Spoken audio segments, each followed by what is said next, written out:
त्यावर पाचवी सून सून कारणे देत म्हणाली, मला माफ करा बाबा. मला घरातील कामामुळे दिवसभर वेळ मिळत नाही. मला तुमच्यासाठी गंगेचे पाणी आणण्यासाठी वेळ कसा मिळेल?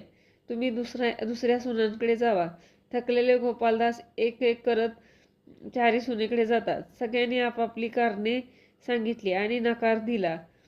चारी सुनेचे उत्तर ऐकून गोपालदास यांना पाचव्या सुनेकडे जाण्याचे धाडस झाले नाही. तसेच त्यांचा पाचवा मुलगा परदेशात होता. त्यांची आर्थिक परिस्थिती बेताची होती. त्यांच्या मनात विचार आला, आपण पाचव्या सुनेकडे जाऊया.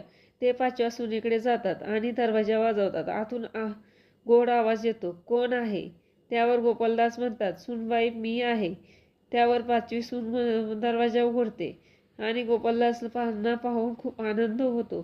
ती गोपालदासच्या पाया पडते आणि म्हणते, नमस्कार बाबा. गोपालदास तिच्या डोक्यावर हात ठेवून तिला आशीर्वाद देतात. सदा सौभाग्यवती हो. पाचवी सून गोपालदास यांना आदरपूर्वक त्यांच्या घरात घेऊन गेली.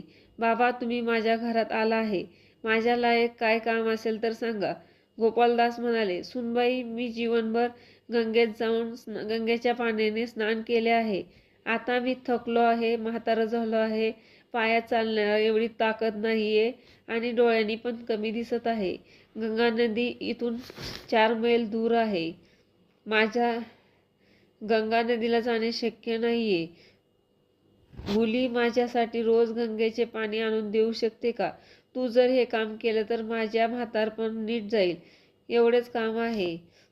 पाचवी सून म्हणते, हे तर माझं भाग्य आहे बाबा.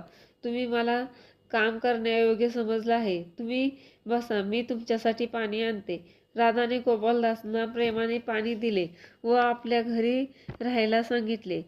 दुसऱ्या दिवशी सकाळी राधा गंगेच्या किनारी पोचली. स्वतः स्नान केले. मडके भरून घरी यायला निघाली. रस्त्यात मनात विचार करू लागली, मी किती नशीबवान आहे. सासऱ्याची सेवा करत स्वतः पण गंगेच्या स्नानाचे पुण्य कमवत आहे. घरी पोचल्यावर सासऱ्यांना आदराने स्नान घातले व सासऱ्यांचे ओले कपडे धुवून पिळू लागली. तिला आश्चर्य वाटले, कारण कपडे पिळत असताना पाण्याचे टिपके किंवा बूंद खाली पडत होते. ते टिपके मोती बनत होते. तिने लगेच ते मोती सांभाळून ठेवले. सेवा प्रसाद समजून एका पेटीत ठेवले. त्या दिवसापासून हा चमत्कार रोज होत होता.